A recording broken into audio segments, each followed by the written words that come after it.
So I went to another meetup, and this was not a real estate meetup, but I had a plain white t-shirt, and I took a marker, because I didn't have enough time to buy a shirt, and I put, I buy houses, and then I put a phone number, and I did that on the back, I buy houses, and a phone number. So people would come up, nobody would like call the number, you know, like in the bushes, like, well, let me see if he picks up. But people would walk up to me. It was like a soft way of telling, hey, yeah, I buy houses, right? And then I put cash on it too. So I buy houses cash. So also YouTube videos. That's another easy one. It's just putting up YouTube videos. I buy houses. You want to make them really stupid simple for the algorithm, so when people search, I buy houses Atlanta, your video will come up. And you just sit in there and say, hey, I buy houses cash. Another cool one is, everybody here on Facebook? Yep. Nobody's on Facebook? Yep. Man, you got a big old friends list on Facebook, you got a big, probably Rolodex in your phone, because you go through each of those numbers and each of the people on your friends list, and you can give them a call. You can give them a call on Facebook, if you're a messenger, or you can send them a message. And you can say, hey, if you've seen a house, I got a buddy of mine who's looking to buy a house in your area. He pays cash. So if you have a job or a job right now, a lot of people, when I was getting started pushing carts, they'd be like, you don't have any cash, you work here.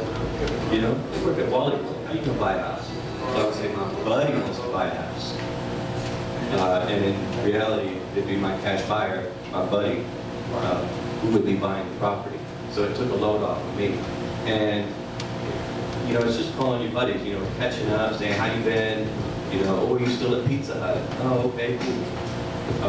And then, you know, you get up to, well, you see any houses in the neighborhood. If you go through your whole Rolodex on Facebook or on your phone, and you get one deal out of that, you know, or even a, hey, I know this one road in my neighborhood has a lot of company houses. I mean, that's pays for itself right there.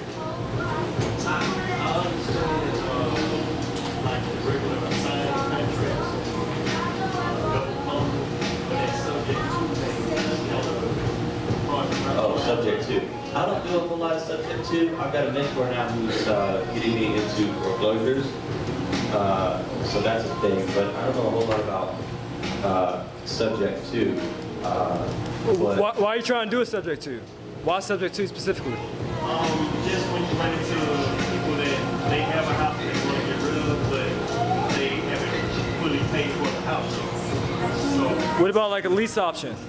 Lease option, okay. Yeah, that's. I preference doing lease options, and you can do that on multifamily as well. The last lease option I did was on a 13-unit apartment building, and if the person's highly motivated, they'll be willing to do that as well. And it's a lot easier to do as well than a subject to deal. A lease option, yeah.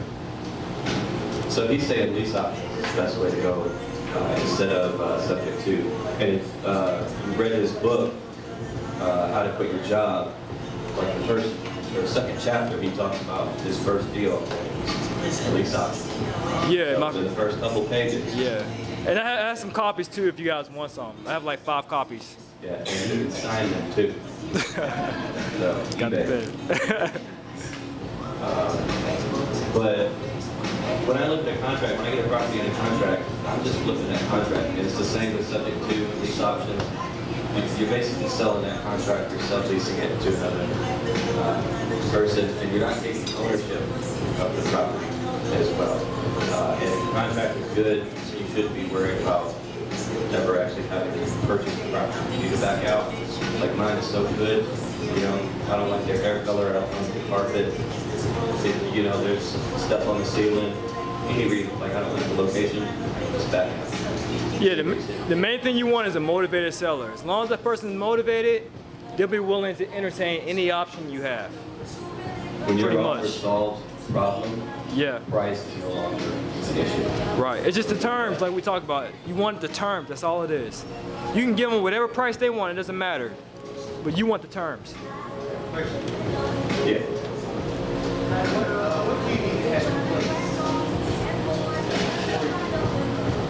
Contact before you speak to someone about buying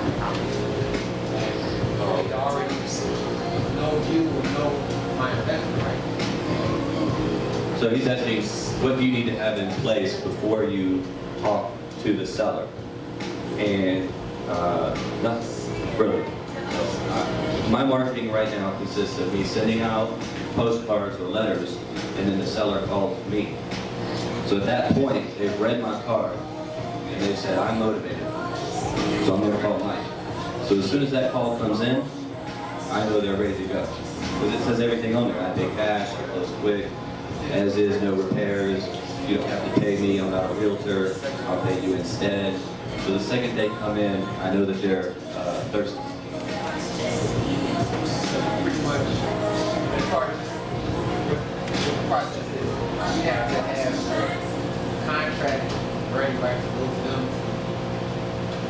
Yes, yeah. The contract first, then you got to take it to them first.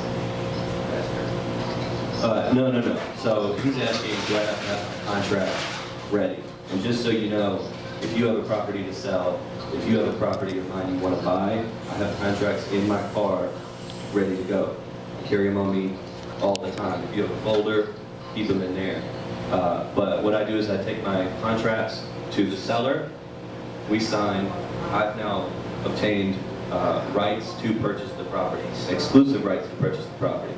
I keep that contract until I find a buyer.